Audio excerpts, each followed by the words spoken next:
And now I'm just going to go ahead and walk through the visitor journey itself and share with you how we're thinking about making these ideas of essentially a museum that moves people in terms of inspiring their behavior in the future and how it puts it all together. So we start with the exterior in this entry hallway of an experience called See Your Courage.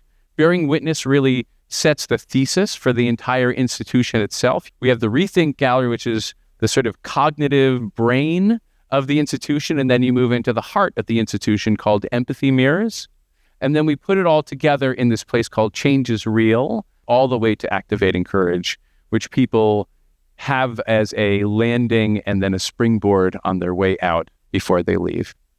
So it starts with the exterior. We've had an amazing ride with the Presidio, getting sign off in terms of actually building some signage so it has visibility in terms of the quad. And as you make your way through the Courage Museum itself, we have this opening entry hallway experience that we're planning on. This gives you some orientation, where we'll have these individually lit prisms, which change and shift both in terms of the different funders that have made the museum possible, and then it has these takeover moments that give you these statistics in terms of violence itself. So it's built into the initiative experience for the museum itself. And then we move into the experience proper with See Your Courage. One of the ways in which we're thinking about welcoming people here is with different handwritten quotes from people who have been through the empathy mirror. So you don't know it yet, but what does your courage look like is actually powered by other visitors who have been through the experience. And again, that authentic voice of how they see themselves when they see themselves as being courageous. And in fact, the idea that it's written with handwriting makes it authentic and makes it welcoming to the types of visitors that we'll have here. This is just a little mock-up that we made in our studio, but you can get a sense of the feeling of tangible, personal touches that'll welcome you into the museum itself. And then you move into Bearing Witness. And Bearing Witness is a standing experience, takes up half of the second gallery. And it gives you an overview from a linear film on the types of violence and the ways that we think about violence. So this is really our chance to sort of help visitors to zoom out from their expectations and how they may or may not think about America already, and really understand and ponder upon the levels of which violence against has seeped its way into our interpersonal relationships, into our institutions, into all of the ways and things that we frankly often take for granted as just the way, quote unquote, things are, or the worst of all sort of excuses. Oh, that's human nature, which is totally insane that people say those things about the level of violence that America engenders upon its own people, and magically it doesn't happen in other countries, but you're like, oh, it's just human nature, I guess, for American humans. And it helps you to sort of zoom out and understand the context of what we're talking about, really framing the ways in which we're thinking about violence itself. You then move across into the Rethink Gallery. And Rethink, again, is the sort of cognitive thesis statement for the entire institution. It talks about the inextricable link between, again, violence and culture. It talks about how violence impacts our brains and bodies and how systems influence our understanding of violence. And this is particularly important because if we are going to undo the systems that engender violence, this is where it begins. Futures Without Violence is meant to be a pragmatic statement. It is not a pie-in-the-sky aspiration. It is a recognition that the institutions that we have built and can unbuild engender violence or stop violence. And that is the reality of how we build our cities, build our prisons, build our education systems, welcome immigrants or do not welcome immigrants. All of those are human systems, as you all know. And here it's really trying to make that clear, especially to young people who, especially I see it in my own children, but I recognize it in myself. When you are younger, you just take things for granted, right? This is just the way things are. One of the things that really struck me, I don't know if other people have done this math, but I was involved in a bunch of 250th anniversary of America events. I suddenly did the math. I was like, oh, wait a minute. I'm 50. That means I've been here for 20% of America. That's like a lot, right? Like that's a big chunk to then sort of zero out and think like, oh, America just is what it is. It's like, No, it's been pretty much built on my watch, right? And so the idea of building an institution like this that can put that to people quite directly. We all are building institutions as we live inside them, as we pay taxes towards them, and or as we protest outside of them. And so this is trying to make people aware through different exhibitions that, again, go in deep in terms of the science of trauma, but also, frankly, the science of healing, and make people aware of that, and frankly, the ways in which policy and systems can and should be changed. So just to make people aware of that, and we do it in a bunch of different ways. We have these different types of passive exhibitions, which are big and bright and bold. And then we have a bunch of interactive experiences that allow people to participate and to share their own voice. So this is an activity called The Violence We Experience, and it's very simple. There's just pegboards that allow you to put pegs in for different types of violence that you've experienced. It's very, very simple. But the power of seeing what other people, other humans that have moved through this space have experienced makes it all the more real to you quite directly. This is an experience, and I should just say all of the content is very placeholder. These are things that we put in here as examples. But for example, the journey of progress is a way to make people again think, oh, right, like there was causality that led to the moment that we're inside of. This is an experience that tells these inspiring stories that are customized to your age and your interests. So you can go deep into different types of histories depending on what you're interested in. Spheres of Influence tells individual stories based on these systems and how they overlap. So there's a fun interactive that has this sort of bowl shape to it. And as you take these physical monikers, you can basically move them into the bowl. And as you add different systems together, it'll tell you stories that connect together ways in which parks, physical infrastructure, green space, or schools act upon individuals and those systems that actually shape the ways that they behave. This is an interactive that shows you in a mirror of your own body what stress and trauma actually does to you. So it essentially reveals the biology of violence. Moments of Awe is hyperlocal, so it essentially allows you to put on these noise-canceling earphones and even take your pulse as you listen to different spaces that evoke awe. This is based on Dr. Keltner's amazing research on awe and the effect it can have on your body. And again, seeing it embodied, you start to understand that there are techniques that can really change us through the environment itself. And then lastly, Upending Notions of Violence is an activity. It's a card game where basically you're resolving different conflict scenarios, either individually or in teams. And as you're basically applying different solutions, it shows you in a game-like way how you can essentially change and upend these forms of violence. And that's actually in the center of the room. Now, moving from here, you go from the sort of brain of the experience into really the heart of the experience, which is empathy mirrors. This is one of the most long-standing parts of the entire museum that we built. It's there on the lower right. And it features interactive pods that groups of people can go into where they get these deeply intense personal stories that give them a deep dive into someone else's experience, really sharing with you the emotion and impact and the resilience and the response that any of these individuals brought forward. So when you walk in, what does courage feel like is the call. We've partnered with incredible filmmakers. There's actually an additional one here who's been added, who's not on the slide. I apologize. And little fun fact, I've known Yoruba Richin literally since we were 15, which is kind of amazing to be working with her on this project, and she's amazing. And the entire space has this very sort of quiet and very soft and comforting sensibility to the design. But the real heart of it are the stories themselves. So Anthony Shetler has an incredible story, and he talks about how skateboarding and the skateboarding community literally saved his life. Aliyah Eastman says, I'm more than my experiences as a Black Parkland survivor. So she talks both about what happened to her at Parkland and then also how she survived and did some things with it.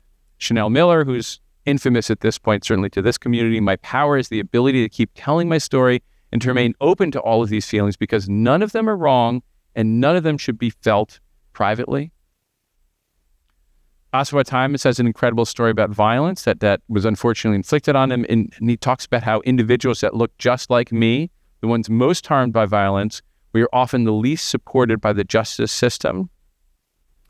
Rosalie Fish talks about how state championships, gold medals, it all felt so insignificant to the cause I was representing. She was in the Muckleshoot Tribal School. She was a collegiate runner for Iowa Central Community College, and she basically did this protest where she painted this red handprint on her face, if you recall. Incredibly powerful. And her whole story is just searing, but also so engrossing. And lastly, Taylor Dumpson, You Might Make Me Hurt. You might bring me pain, but you're not going to break my spirit. She was the first African-American female president of American University.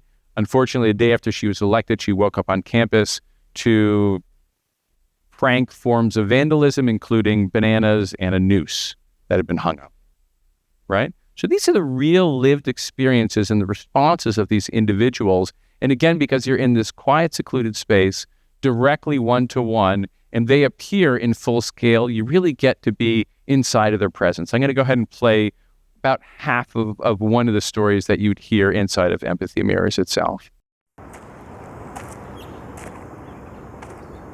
A big part of my healing journey is trying to figure out how to be able to focus on the love of the sport and the joy I had playing sports as a child with my dad. The biggest challenge is not to feel like I have to perform anymore and just enjoy getting lost in the moment and not out of threat, intimidation, exploitation. Hi, my name is Ramon Diaz Jr., and I'd like to share my story. When I finally did commit to Northwest University, my mom and dad were excited. The culture inside the locker room when I arrived to Northwest University was clearly different.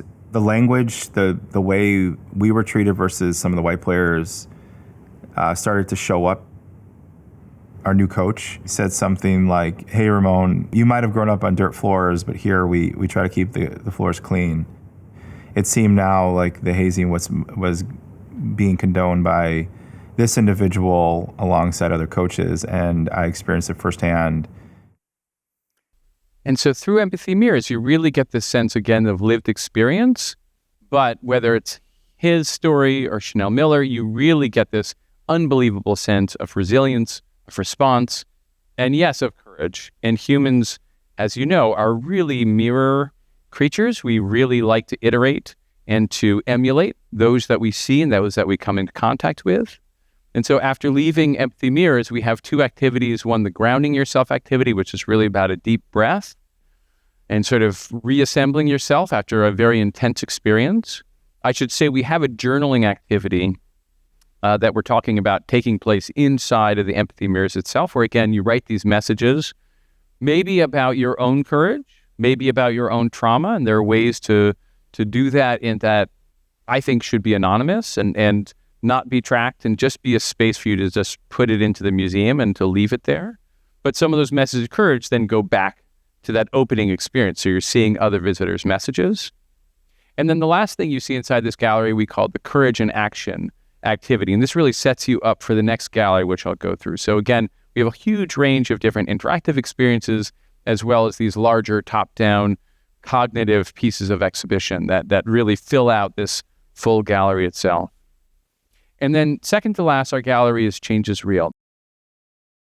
If you actually look at the examples of the ways in which people have made change in their lives, and most importantly, this is a moment of great personal pride because it's been a journey to be able to find and curate this, but in particular that it's not just the Anita Hills, it's not just the civil rights leaders, not just the Parkland survivors, the people who end up on the Time 100 list, but it is the member of the PTA, it is the coach, it is the lawyer mom, right? It is the people who are making change on lots of different levels within their lives that can and should be inspiring. And so this experience is one where you're essentially shopping for inspiration. And you can actually zoom in on any of these individual quotes or stories, but it gives you some sense of how this last space is really about sort of rebuilding and re-galvanizing yourself in terms of all the different levels of change and how and where it happens. Yes, it happens with people. This is the story I was telling before, but it's also movement. It's also moments in time. It's also technique. And it happens on all these different levels. And so people are able to use an iPad to be able to gather together their stories and the things that they find inspiring and author essentially an action plan based on what they find inspiring. So this is a huge swath of individual stories that can also be changed over time. As you can see, currently 73 profiles and 13 quotes and statements. There's also a digital piece that's going to be showing changing and evolving content, but people are gathering together what they find inspiring, and then those inspirations later literally turn into an action plan. So people are doing their own collections, which we've gone ahead and prototyped, and they can use what we call the Courage Creator to gather together a collection and to author an action plan, which is basically how they leave the museum. That's the springboard. And that leads you to the final gallery, which is really about creating an authored poster, what we call activating courage.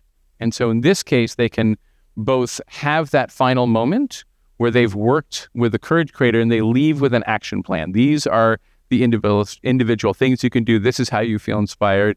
These are organizations that you can connect with. And then you can also author and create your own Courage poster. It's probably not going to be that big so that we can print out a full school group almost all at once, probably 11 by 17 or maybe even smaller. But what's exciting about this is that it's a social space. You can regroup with your friends or with your colleagues or with your classmates. You can understand the ways in which other people have made posters, other people have been inspired. You can author your poster, so that's a good example how you can customize it with your own action plan. And we can make a partnership with all of these different artists for you to make your poster. So you're getting inspiration on top of inspiration as you leave. And this to me is the call to action, certainly for the individuals and frankly for all of us in this room, but honestly to this institution, this new institution which we will build. One of the amazing things that I don't take for granted but love about museums, and this is in contrast to other institutions, brands, etc., they become an epicenter for what they stand for, which is to say, imagine what will happen at the Courage Museum. Imagine a year, a decade, and a generation in the future when we've invested decades of work into the idea of courage, and we have new generations that are coming back who came as a kid who are bringing their own kids to understand that the courage that will engender for them here will then ripple out for all the changes that they'll make for the rest of their life. And with that, I will thank you from the bottom of my heart. It's an incredible project. Thank you so much for being here.